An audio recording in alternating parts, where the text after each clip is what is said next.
Ошто Москвадан келген медиктерди гүл көтөрүп кол чаап тосуп алышты. Ош эл аралык аэропортунда Москвадан келген 15 дарыгерди салтанаттуу тосуп алышты. Маалыматка ылайык, алар кечээ 18-июлда Кыргызстандагы кесиптештерине жардам берүү максатында учуп келишкен. Аларды Ош аэропортунан шаардык кеңештин төрагасы вице-мэр баштаган топ тосуп алган. Чогулгандар кыйын кырдаалда жардам берүү үчүн келген медиктерди ыраазычылыктарын билдирип, калктын саламаттыгы үчүн күрөштө ийгилик каалашты деп айтылат маалыматта. Ак суудан Караколго кетчү унаа жолун сел каптап, тыгын жаралды. Ак суудан Караколго кетчү унаа жолун сел каптап, тыгын жаралды. Бул тууралуу күбөлөр соц тармактарга видео жарыялашты. Маалыматтар боюнча каптаган сел унаа жолуна чейин жетип, унаалардын жүрүүсүнө тоскоолдук жаралган.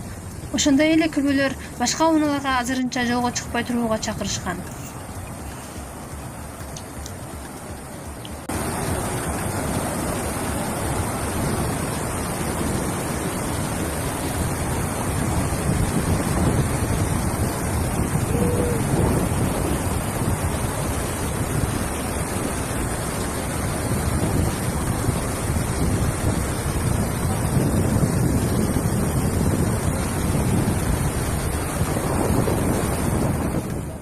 Сүйүнүчтүү кабар. Бүгүн коронавирустан 781 адам айыкты. Бир сутка ичинде Кыргызстан боюнча коронавирустан пневмонияны эсепке алганда жалпы 781 жаран айыкты. Бул тууралуу бүгүн өкмөт үйүндөгү өтүп жаткан маалымат жыйынында Саламаттык сактоо министринин орун басары Мадамин Каратаев билдирди. Анын айтымында өлкө боюнча коронавирус илдетинен жалпы 13109 жаран айыгып, ооруканадан чыгарылган. Бир сутка ичинде COVID-19 илдетинен сакайып чыккандар: Бишкек 273, Чүй облусу 71, Ош облусу 251, Талас облусу 30, Нарын облусу 25, Ысык көл облусу 29, Жалал-Абад облусу 40, Баткен облусу 15. Сары Челекке барып эс алууга тыюу салынды. Сары Челек көлүнө барып эс алуу убактылуу токтотулуп, ушуга байланыштуу жолдун жабылганын кабарлады. Бул тууралуу өкмөттүн Жалал-Абад облусундагы өкүлчүлүгүнүн кабарлады. Маалыматка ылайык, мындай чечим аймакта жашаган элдин кайрылуусу негизинде жергиликтүү калктын саламаттыгын коргоо, эпидемиянын алдын алуу максатында кабыл алынган. Сары Челек көлүнө кирүүгө чектөөлөр эпидемиологиялык абал жакшырганга чейин күчүндө болот. Бүгүн 20-июлда абитуриенттерди жогорку окуу жайларга каттоо башталды. Абитуриенттер төмөнкү сайт боюнча каттала алышат. Жалпы республикалык тестирлөөдөн башталгыч баллды топтой алган бардык студенттер жогоруда көрсөтүлгөн сайтка кирип, университет тандап, факультет тандай алат. Ар бир факультет студенттерди 3 түр менен кабыл алат. Булак Смикейжи. Ассаламу алейкум, урматтуу достор. Атың ким менен сен? Жанболот. Бул колуңда турган эмне бул? Копилка. Бул копилкадагы акчаны эмнеге топтоп аткансың? Велосипед алганы, бирок больницадагы немелерге дары-дармекке берейин дедим. Ооруп аткан, дары-дармекке муктаж болуп аткандарга ушундай биздин Жанболот үйүнүз топтогон копилкасын, велосипед алам деген акчасын бизге берип отурат. Алла таалам кабыл кылган болсун.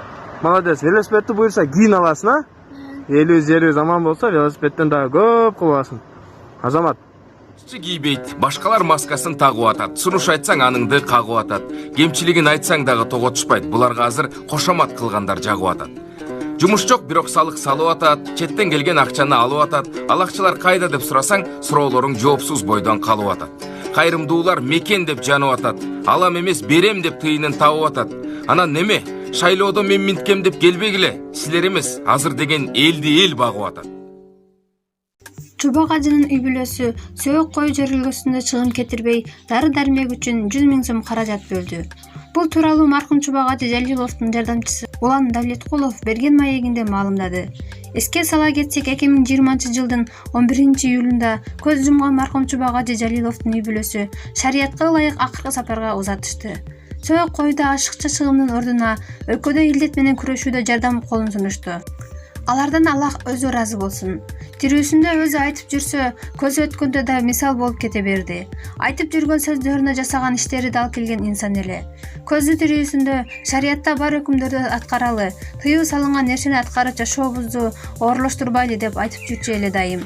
Демек, көзү өткөн маркумга сууп жетсин десеңиз, 3-түк, 7-лик, 40-лык жана башка нерселерди өткөрбөй, ага кеткен акчаны чогултуп башка пайдалуу, жакшы иштерге жумшасак, туура иш кылган болот элек. Эми бул чакырыккада акыл калчап, ысырапкорчулукту жойгонго аракетибизди баштайлы. Ашыкча чыгымдарга жол бербейли. Сооп жыйноо, бата алуу маданиятын туура жасайлы. Хидаят Кейжи. Assalamu alaikum. Саламатсыздарбы, мекендештер, достор.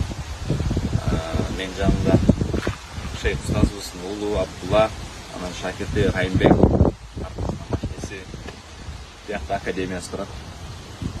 Бүгүн эртең менен устаздын үй бүлөсү байланышып, азыр болуп аткан биздин жумуштарга, дары-дармек боюнча, сиздер боюнча бизге үй бүлөсүнүн атынан, устаздын атынан, устаздын урматына деп бизге 100 000 сом жардамга берели деп байланышты. Ушудан пайдаланып, биз жалпы ушул видеону көрүп аткан биздин мекендештердин атынан, достордун атынан, ушул жардам буюрса тие турган адамдардын атынан устаздын үй бүлөсүнө көңүл айтабыз. Иншалла буюрса бул эми Аллахтан болгон нерсе. Инна лиллахи ва инна илейхи ражиун. Биз билбеген буюрса Алла тааланын өзүнүн бир чоң сыры бар деген үмүттөбүз иншалла. Ошол эле ой бизде мындай успокаивать этип турат дегендей. Анан үй бүлөсүнүн атынан буюрса бул кылынып аткан жакшы жардамды Аллах таала кабыл кылсын иншалла. Сиздер да дуа кылыңыздар. Алдыбызда курман айттар иншалла. Устаздын урматына нафил курманды чалдыралы. Кудай таалам ушул жакшылыкты кабыл кылсын. Аллах таалам силерге сабыр берсин. Инналлаху мас сабрин. Аллах таала өзү сабыр кылгандар менен бирге иншалла. Биз дуа кылабыз. Биздин эң чоң күчүбүз, биздин куралыбыз бир гана дуа. Иншалла дуа кылалы. Абдушукур устаз Ош мэриясына учурдагы кырдаалга байланыштуу убактылуу обсервацияга берди. Аллах эл жерибизге бепилдик берсин. Кыргызстан Ислам университетинин ректору Нарматов Абдушукур ажы аталган окуу жайдын атынан Ош Куран борборун Ош мэриясына учурдагы кырдаалга байланыштуу убактылуу обсервацияга берди. Иш-чарага Ош шаарынын мэри Сарыбашев Талайбек жана ректорубуз баш болгон КИОнун проректорлору катышты. Белгилей кетүүчү маселе, ректорубуз аталган обсервацияга 5 дана концентратор жана 60 дана медициналык коопсуздук кийимин тапшырып, аталган обсервацияда эмгектенүүчү дарыгер кызматкерлерге тамак аш муктаждыктарын да камсыздай турган болду. Жараткан өлкөбүздү коргоп, элибизди коргосун. Кыргызстан Ислам университети. Бул тууралуу маалымат Насаат Кейжи баракчасына берилди. Кыяматта баарыбыз жараткан Аллах тааланын астына барган кезде Аллах таала айтат экен: "Бендем, мен оорудум, эмне үчүн кабар албадың?" деп. Бенде айтат экен: "Аллах сен кантип ооруйсуң? Ооруну жараткан, шифаны жараткан сенсиң" десе, "Фаланчы бендем ооруду, ошонун жанына барсаң, менин рахматымды мен ошол жерде тапмаксың" дейт экен. "Бендем ач калдым, тамак бербедиң. Кантип сага тамак бермедим? Рызкын сен жараткансың" десе, "Фаланчы бенде ачка калган кезде кабар албадың" дейт экен. Динимизде бир мусулман ачка жатса, кошуна ошону билип, ачкалыгын билип, көңүл бурбаса, ал менин үммөтүм эмес дейт пайгамбар. Ошондуктан мамлекетибизге мындай түшүк келип аткан кезде биз Кудайым буйрса колдон келген жардам берүүгө даярбыз. Ошол эле кезде силердин массалык маалымат каражаттарынан бир пайдаланарым. Кээде ушундай эмеде кээ бир түшүнбөгөн инсандар болуп кеткен. Эгер келип калса бизге жугуп калабы, башка болобу? Андай дебеш керек. Урматтуу мусулман бир туугандар, бул апаттан баардыгыбыз биримдикте, ынтымакта жеңебиз. Все будет хорошо, Байке, мы здесь. Да, мы рядом, Байке. Все хорошо, все отлично. Дышите глубоко носом. Язык, покажите мне язык, Байке. Телевизор көрсөтпөңүз. Аз гана чуть-чуть. Глубоко дышите. Все хорошо. Мы рядом, не переживайте. Мы рядом. Сейчас. Ну, да, молодец. Давайте ушинтип демалыңыз, Байке. Ушинтип демалыңыз. Азаматсыз, все отлично. Давай, Аз қалды. Не переживайте. Нормально вот, не ойлонуп атат.